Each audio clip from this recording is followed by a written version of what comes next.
Communication is one of the most important things as far as I am concerned, and that includes clarity.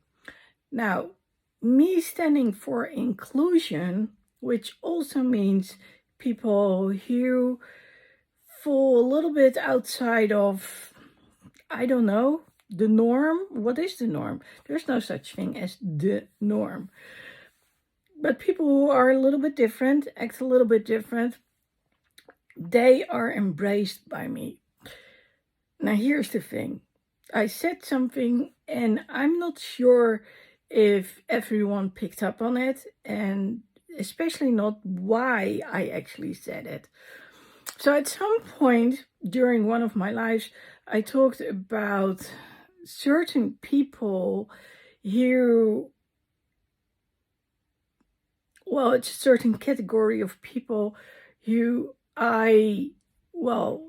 when it came to working, I've worked with lots of different people, but there's one specific category which for some reason doesn't seem to match with me. Well, I know why it is, and I want to explain a little bit about this. And so what I mentioned was there's a category of people who are very distrusting. And the thing is I can never tell when everything is okay, you've earned their trust, and then the next moment, wham, everything is gone. So in my experience, and I'm not saying that everyone is like this, but in my experience, I've worked with 3 clients who had borderline. One, unfortunately, is no longer around. She was a darling. She was so sweet, but she always questioned herself. But she was the light of many people's lives, I can tell you that much. And that's one of the reasons that I'm so sorry that she doubted herself. Now, of course, she is not part of the people I was talking about. So let's be specific. Yes, she was dealing with borderline, and no, she was not one of the people I meant. But there were 2 other people who had very rough lives, and they were so disappointed by so many people, time after time after time, that by the time I came along and said, I'm going to help you, they were surprised. They were like, oh, cool. And I actually did start to help them. I took them places, I made phone calls, other stuff. And one moment they were like, oh my God, I'm so ecstatic. Finally, someone who's helping me. And then there was the old habit, which was there again. And at that moment, when we talk about distrust, it was full-blown distrust. So when I said what I've concluded, but that's my experience from all the people that I've worked with, there were a couple of them here were borderline personalities, 3 of them. One of them was,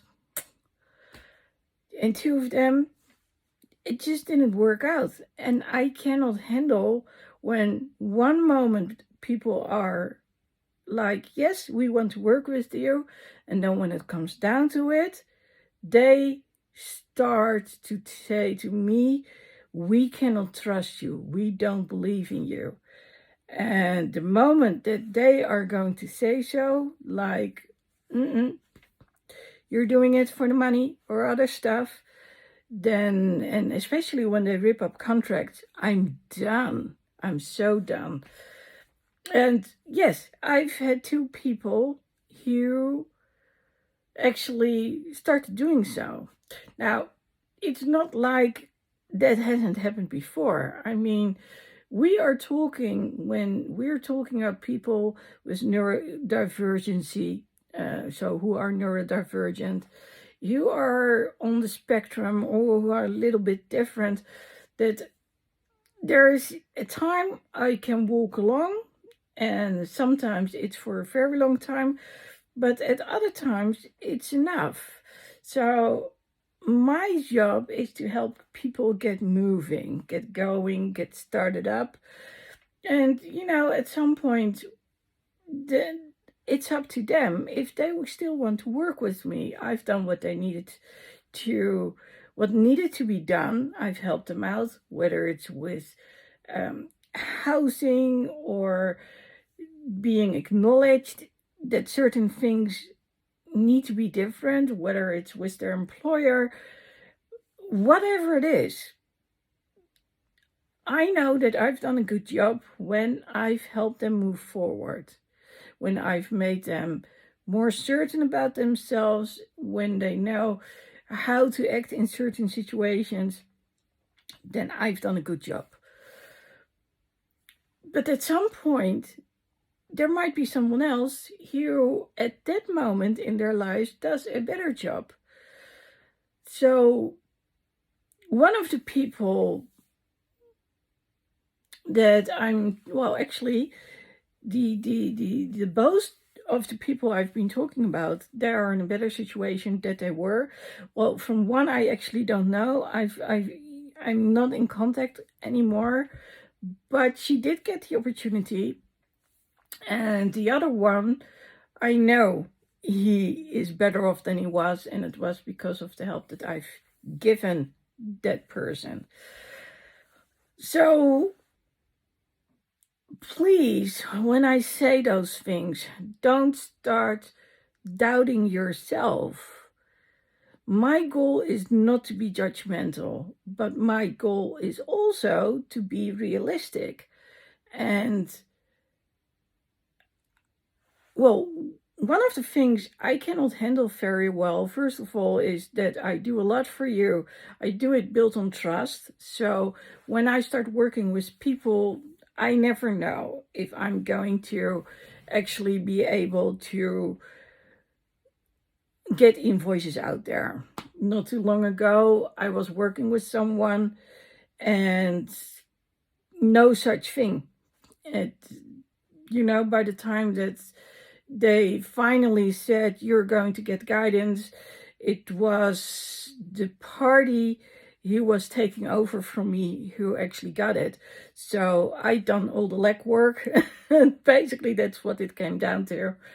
And, well, they were the ones who actually could charge for everything.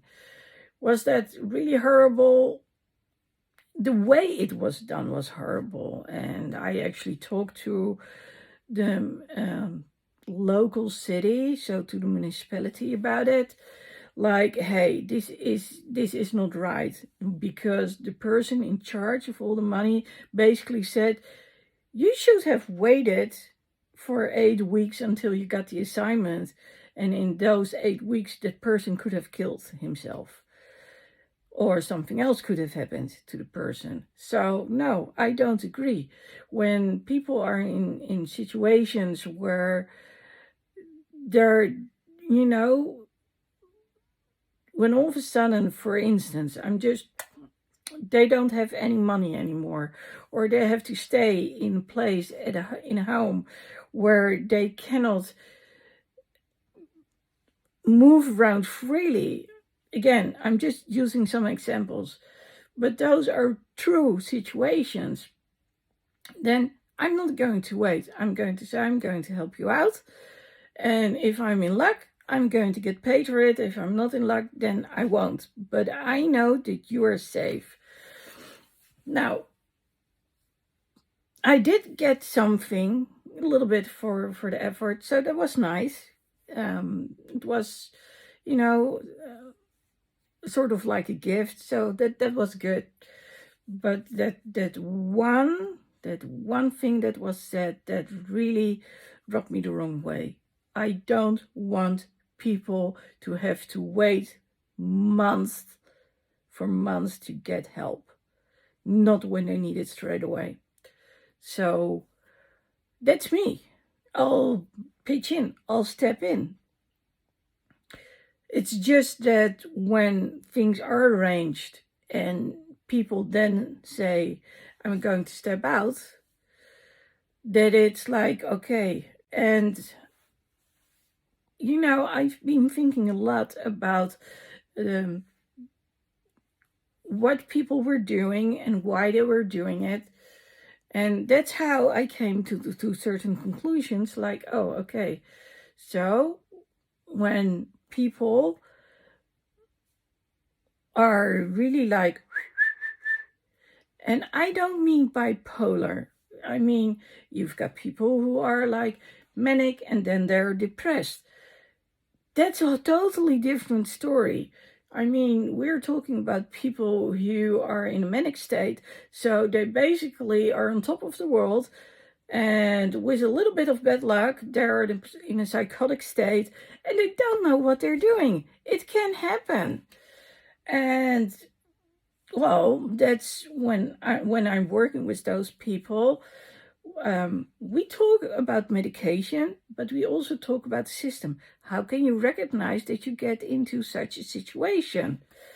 And it's amazing to see that people can actually do what needs to be done, and learn to recognize, like, hey, now I'm in a bad situation, now I need help.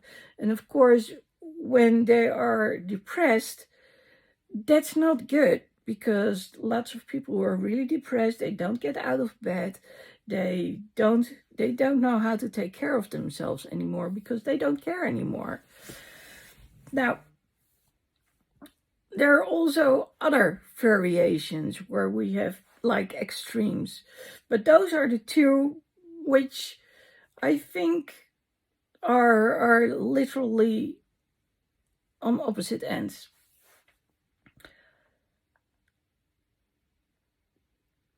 And what I wanted to get across was not these people are people I don't want to work with, but I do want to say, hey, if I'm out there and I'm doing all this stuff for you, then I do expect some appreciation. Now, the cool thing is, of course, that the entire environment, they see what I've done. So they're good with, and they say thank you. So that's good. But yeah, when I see a certain pattern, I'm inclined to speak about it. Now, again, if I've said something that has rubbed people the wrong way, that could be true. And I'll state straight away, I'm not a psychiatrist, so I was basing things on what I have experienced in the last decade or so. So, no, I'm not the one who does all the tests. I'm only the one who looks at certain symptoms, thinks about it, talks about it, like, hey, what do you think? And, based on that, we talk to other doctors, psychiatrists, psychologists. We have tests done, and then certain solutions come in place.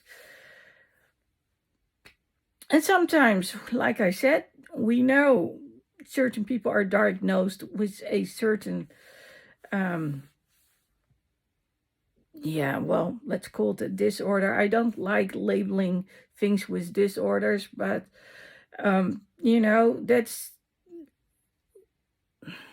that's the way of scientists telling that it's not like the average person is. I didn't come up with it, so please don't blame me. But yes, dealing with that, I've noticed that there is a certain protection that I need to think about. And there's only so much I can handle. I can handle a lot. It's apparently I'm the exception when it comes to people who might be on the verge of opting out, that I actually hang out with those people, that I help them out so they can get their life back in place again. But please, when I do so, be aware that I'm not talking to people I don't know. I'm just talking about the experience that I've had. And one of the things that I never want to happen again is that people suddenly flip and go like, I don't trust you anymore. And they give me the runaround. Well, they keep calling me and swearing at me, and then I need to block them. I absolutely so do not like that. I mean, I'm human. And if I've gone out on a limb, I've done my best to help someone out. And like I said, then all of a sudden there's that switch, and they literally say, I don't trust you. And whatever it is, and they are going on and on and on and on. Well, then I'll tell you, I'm done. I'm done. And that's what I've learned is I'm looking for patterns. That's what I do. That's my way of thinking. I look for certain patterns. I look for certain symptoms.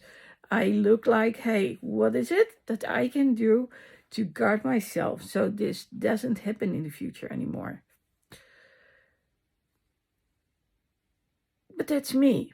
That doesn't mean that I don't like you when I meet you. That doesn't mean I don't want to work with you when I meet you. It just means that, especially when it comes to helping the people locally here, when I do a lot of stuff, and then several months in a row, trusting that if there's going to be payment, that you are going to make sure that I do get payment, and then you suddenly say, no, because you can't deliver anyway. And then, of course, a few months later, it's proven that I did deliver. That's not something that I ever want to experience again. Because for me, that's traumatic. And I don't need that in my life. But again, I believe in communication. I believe in clarity. And trust is one of the main aspects. And if you're a person who is one day totally happy and the next day very depressed, or, one moment you are like, okay, I can face the world, and the next moment you're like, oh my God, I don't know how to do this. I'm the right person for you, as in, let's get out there. Let's talk about it. Let's see if there are triggers. But when it comes to trust and then sudden distrust, no. And again, I'm sorry if I have offended people with it, even in this video. And like I said, I'm not a psychiatrist. I know a couple of things about psychiatry and disorders, and the same applies to psychology. But I do know boundaries, clarity, communication.